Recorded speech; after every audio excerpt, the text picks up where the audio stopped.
فما كان جواب قومه إلا أن قالوا اقتلوه أو حرقوه فأنجاه الله من النار إن في ذلك لآيات لقوم يؤمنون.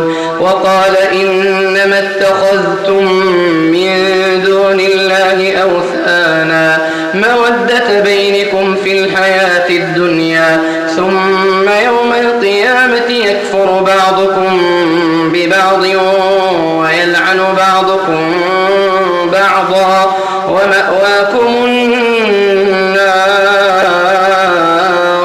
وما لكم من ناصرين. فآمن له لوط وقال إني مهاجر إلى ربي إنه هو العزيز الحكيم. ووهبنا له إسحاق ويعقوب وجعلنا في ذريته النبوة والكتاب وآتيناه أجره في الدنيا وإنه في الآخرة لمن الصالحين. ولوطا إذ قال لقومه إنكم لتأتون الفاحشة ما سبقكم بها من أحد من العالمين أئنكم لتأتون الرجال وتقطعون السبيل وتأتون في ناديكم المنكر فما كان جواب قومه إلا أن قالوا ائتنا بعذاب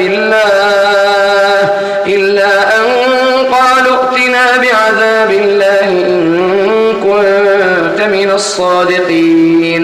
قال رب انصرني على القوم المفسدين. ولما جاءت رسلنا إبراهيم بالبشرى قالوا إنا مهلكو أهل هذه القرية إن أهلها كانوا ظالمين. قال إن فيها لوطا قالوا نحن أعلم بمن فيها لننجينه وأهله إلا امرأته كانت من الغابرين. ولما أن جاءت رسلنا لوطا سيء بهم وضاق بهم ذرعا وقالوا لا تخف ولا تحزن إنا منجوك وأهلك إلا امرأتك كانت من الغابرين. إنا منزلون على أهل هذه القرية رجزا من السماء بما كانوا يفسقون. ولقد تركنا منها آية بينة لقوم يعقلون. وإلى مدين أخاهم شعيبا فقال يا قوم اعبدوا الله وارجوا اليوم الآخر ولا تعثوا في الأرض مفسدين. فكذبوه فأخذتهم الرجفة فأصبحوا في دارهم جاثمين. وعادا وثمود وقد تبين لكم من مساكنهم وزين لهم الشيطان أعمالهم فصدهم عن السبيل وكانوا مستبصرين. وقارون وفرعون وهامان ولقد جاءهم موسى بالبينات فاستكبروا في الأرض وما كانوا سابقين.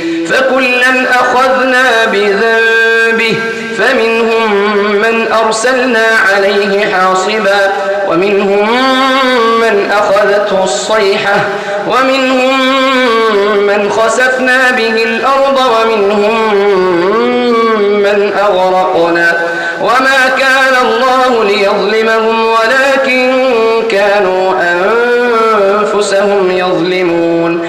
مثل الذين اتخذوا من دون الله أولياء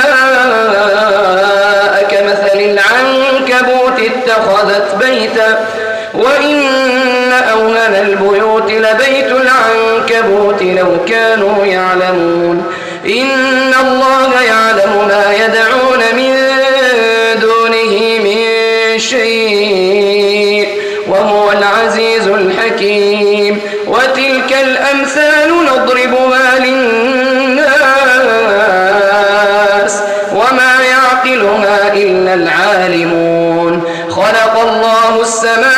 السماوات والأرض بالحق إن في ذلك لآية للمؤمنين أتل ما أوحي إليك من الكتاب وأقم الصلاة